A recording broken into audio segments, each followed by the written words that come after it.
The Extra Finance Ministry now said a jasem no cost for hono fire the kind the Ghana for the number one says so to me share. A dear baby OforiAtta said the no so ma Ghana for chesa wo be se go. Ama Ghana for economy o mo yira wo no. A hotel to me aba ananye no ano no. E-levy. E-levy. Eno ne hia wo. Ai. OforiAtta anya ne dai. Wonyi free wa na won hyem kena. Oja. Also on Monday, March 21st, 2022, the Bank of Ghana announced a number of complementary monetary measures to address the rising cost of goods and services on the market and the worrying performance of the cedi against major currencies. Ladies and gentlemen, it's important to stress right from the onset that the difficulties we are facing in Ghana are not peculiar to Ghana. It should also be stressed that several governments in both developed and developing countries are busily coming out with various prescriptions to bring their economies back to work and on track. After the devastating impact of COVID-19, which distorted global supply chains and the ongoing Russia-Ukraine war. If we look at the world today, there are two clear forces shaping global events: the impact of the novel coronavirus pandemic and the crisis in Ukraine. With the virus, the records show that our decision to focus first on protecting lives and then livelihoods has paid off.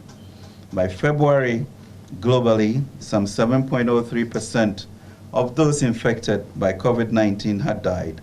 For Africa, the figure was 4.03%, about 251,444 people. In comparison, less than 0.89%, that is 1,445 people of infected people in Ghana died. May their souls rest in peace. Against all odds, but due to firm leadership, bold initiative, and responsive citizens, Ghana has so far collectively managed the virus remarkably well. But we knew that Ghana, like most countries in the world, had a tall list of coronavirus-induced bills to pay from 2020 and 2021, and came out of plans and policies to boost investor confidence and job prospects for 2022 and beyond. As you recall, we lost 13.1 billion of revenue and had to increase our expenditure by 14.2 billion, with combined fiscal impact of 26 billion Ghana cedis, about 6.8% of GDP in just 1 year. For government, 2022 was now the time to go full steam ahead in healing the economy to create jobs, especially for our young generation. This was evidenced by our growth figures, averaging 5.2% in 2021, up from 0.4% in 2020, and a startling 6.6% growth in the third quarter of 2021. We outline our comprehensive recovery program, the 100 billion cedi Ghana Cares Over Atampa program, to focus on the real sector to do just that. Our 10 billion Ghana Youth Start program will be the most historic intervention for youth employment in our country. However, three things that we did not and could not predict hit us. That, one, that Parliament will approve government's 2022 budget statement, the appropriation and its expenditure plans, and then turn around to vote against one of the key revenue generation measures that was being introduced, the e-levy. That the unyielding stance of the minority in Parliament against the e-levy would gravely affect investor confidence in our capacity to implement our programs and settle our debts, triggering a downgrading by credit rating agencies, and now leaving the cedi vulnerable as we could not access the international capital markets. Ladies and gentlemen, the third hit was the launch of the attack on Ukraine by Russia on February 24, 2022. The war in Ukraine could not have come at a worse time for the global economy. Already, global efforts towards economic recovery from the devastation wreaked by the coronavirus pandemic were being disturbed by supply chain disruptions, surging inflation, and uncertainties in the financial markets with anticipated hikes in interest rates. After February 24, we saw a sharp hike in global oil prices, food prices shocks, especially wheat, oil and gas price hikes, capital risks, aversion, flight to safety, affecting private capital flows to emerging markets as a whole, and all with serious macroeconomic implications. For example, crude oil prices per barrel increased by 75.3% from $74.17 in December 2021, when the 2022 budget was passed, to $130 on 7th March 2022, before moderating to $115 as of today. Crude oil prices crossed the $100 mark for the first time since September 2014. We recall that prior to the pandemic, we had built resilience through the implementation of bold and prudent economic measures. By April 2019, we had successfully, as a country, completed the 4-year IMF program. We did so and more by achieving an annual average real growth, GDP growth of 7% between 2017 and 2019, from 3.4% in 2016.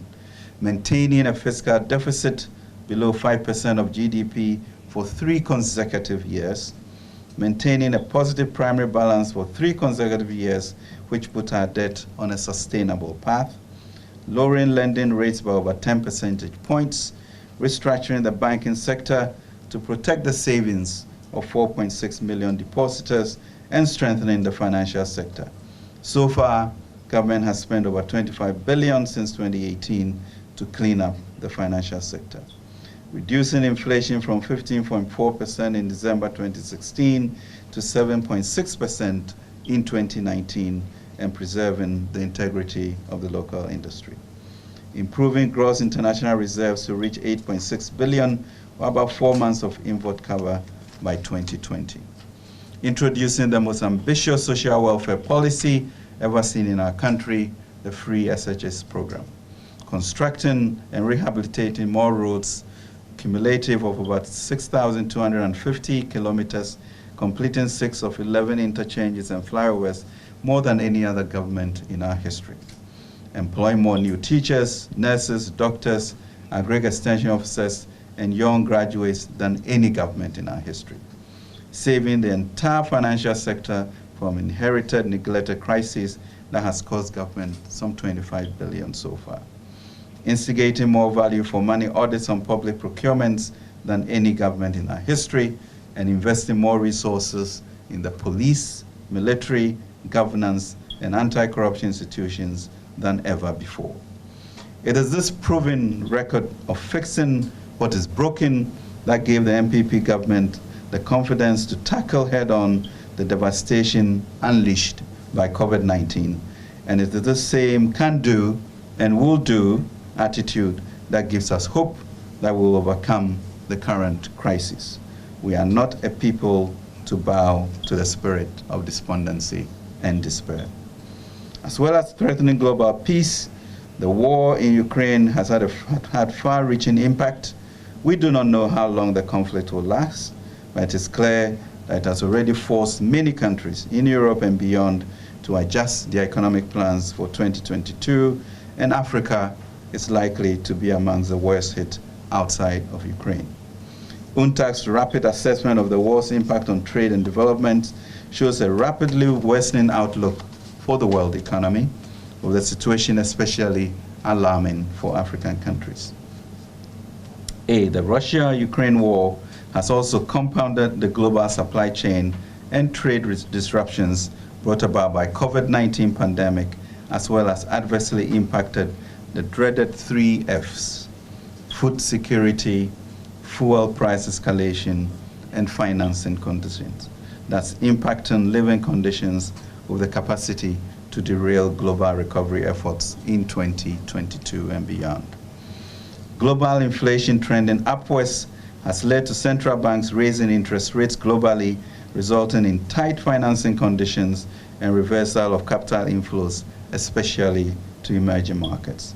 For example, the U.S. Federal Reserve Bank announced a hike in interest rates by 0.25 percentage points on 16 March and has signaled more such to follow.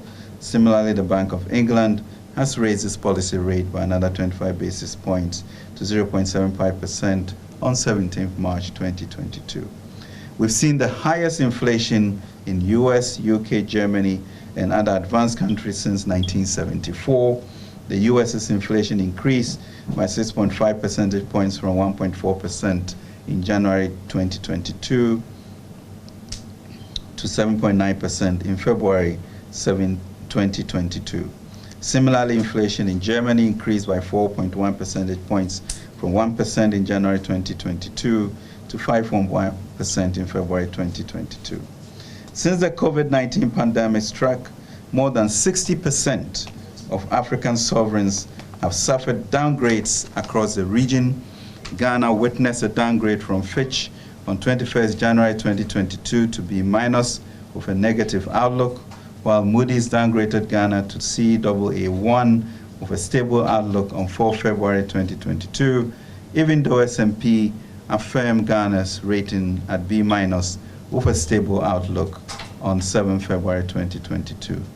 These downgrades have had implications for market access, exchange rate depreciation, capital flight, and increased cost of financing. Ladies and gentlemen, on the domestic front, the challenges include the impasse in Parliament, which is adversely affecting government business, such as the passage of some revenue bills, including the e-levy bill. This is creating uncertainty, which has been highlighted as a key risk by the rating agencies and affected our credit spreads, limiting our access to the international capital markets. The adverse global developments are impacting severely on exchange rate depreciation and domestic inflation as investors take refuge in safer assets by stocking up on the dollar, which is considered the safest currency to hold. The CD has not been spared. Cumulatively, our local currency has depreciated by 15.6% against the US dollar and 13.4% and 13.3% respectively against the pound sterling and euro in the year to 23rd March 2022. This understandably is causing a lot of anxiety among our traders and consumers alike. However, we also need to recognize that in spite of it all, the CD has held under these extreme challenges better than it did between 2014 and 2015. This is because the fundamentals are much stronger. The Bank of Ghana has announced measures to address the exchange rate depreciation, and we believe in the propriety of the measures they outlined on Monday. The rising international price of crude oil and the exchange rate depreciation are affecting the ex-pump prices of fuel domestically as it feeds into high transportation fares and hence inflation. For example, the average ex-pump price of diesel for 3 OMCs, Gold, Total, and Vivo increased by 59.7% from 6.7 cedis per liter on 1st January 2022 to 10.7 cedis per liter by the 21st of March 2022. Ghana is not alone here. From Angola and Malawi through Nigeria and Rwanda to Senegal down to Zimbabwe, fuel prices are soaring. Some neighboring countries are not only dealing with rising petrol prices, but also scarcity on petroleum products, leading to long queues at filling stations.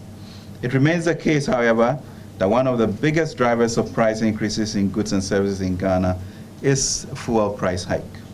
Inflation has surged to 15.7% at the end of February 2022. Food inflation increased from 12.8% in December 2021 to 17.4% in February 2022, while non-food inflation rose from 12.5% to 14.5% over the same period. Ladies and gentlemen, provisional data on the stock of debt as at the end of December 2021 show that the stock of public debt increased to 351.8 billion, 80.1% of GDP, compared with 218.2 billion, 61.2% of GDP at the end of 2022 before the pandemic. Of the total debt stock, domestic debt was 181.8 billion, 51.7%, while the external debt was 170 billion, 48.3%. Ladies and gentlemen, the global and domestic developments I've outlined above are affecting the effective implementation of the budget. Urgent and decisive actions are therefore required to address the challenges and ensure the achievements of the objectives and targets of the 2022 budget, including unleashing the entrepreneurial verve of the Ghanaian youth. Whilst we are in the process of revising the 2022 fiscal framework to reflect current developments with a view to go to Parliament to seek approval for the revisions during the mid-year review in July, government will pursue additional measures to ensure the achievement of the fiscal deficit target of 7.4% of GDP. Ladies and gentlemen, government had already started the new year with spending cuts as Parliament failed to approve key revenue streams at the appropriate time. In January 2022, government announced and immediately began implementing a 20% expenditure cut as part of fiscal stabilization and debt sustainability measures. This has been done through the quarterly expenditure ceiling allotment to MDAs. Quarter 1 allotment is currently in implementation, whilst Quarter 2 allotment will be issued shortly. The ministry has strengthened its expenditure monitoring systems and processes to ensure effective implementation of these measures. In addition, government has decided to take the following measures to ensure the achievement of the fiscal deficit target of 7.4% of GDP for 2022. So expenditure cutting measures. Discretionary spending is to be further cut by an additional 10%. The Ministry of Finance is currently meeting with MDAs to review their spending plans for the rest of the 3 quarters to achieve the discretionary expenditure cuts. 2, these times call for very efficient use of energy resources. In line with this, there will be a 50% cut in fuel coupon allocations for all political appointees and heads of government institutions, including SOEs, effective 1st February 2022. With immediate effect, government has imposed a complete moratorium on the purchase of imported vehicles for the rest of the year. This will affect all new orders, especially four-wheel drives. We will ensure that the overall effect is to reduce total vehicle purchases by the public sector by at least 50% for the period. Again, with immediate effect, government has imposed a moratorium on all foreign travels except pre-approved critical statutory travels. 5, government will conclude on ongoing measures to eliminate ghost workers from the government payroll by end December 2022.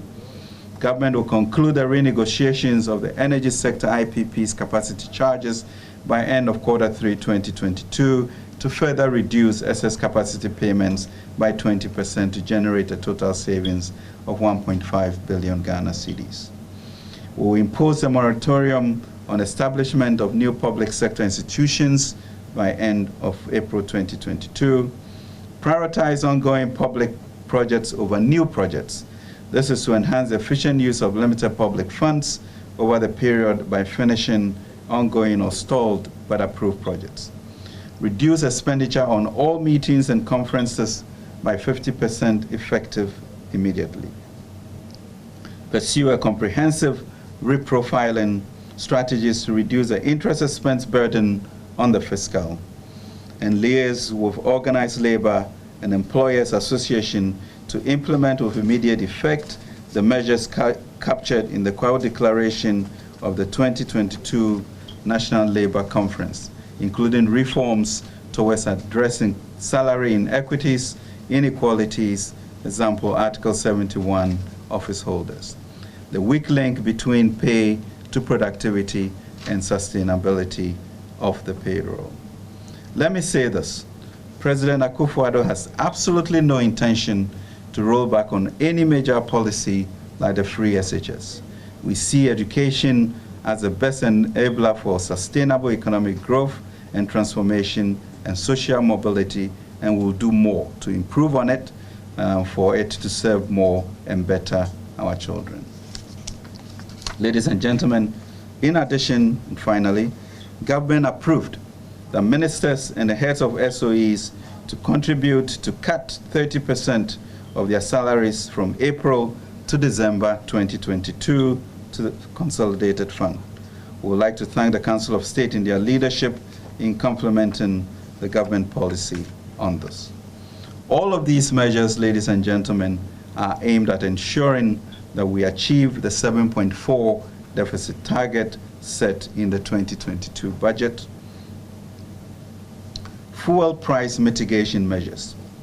Ladies and gentlemen, the rising prices of fuel at the pumps is influenced largely by the rising crude oil price on the international market and the exchange rate depreciation.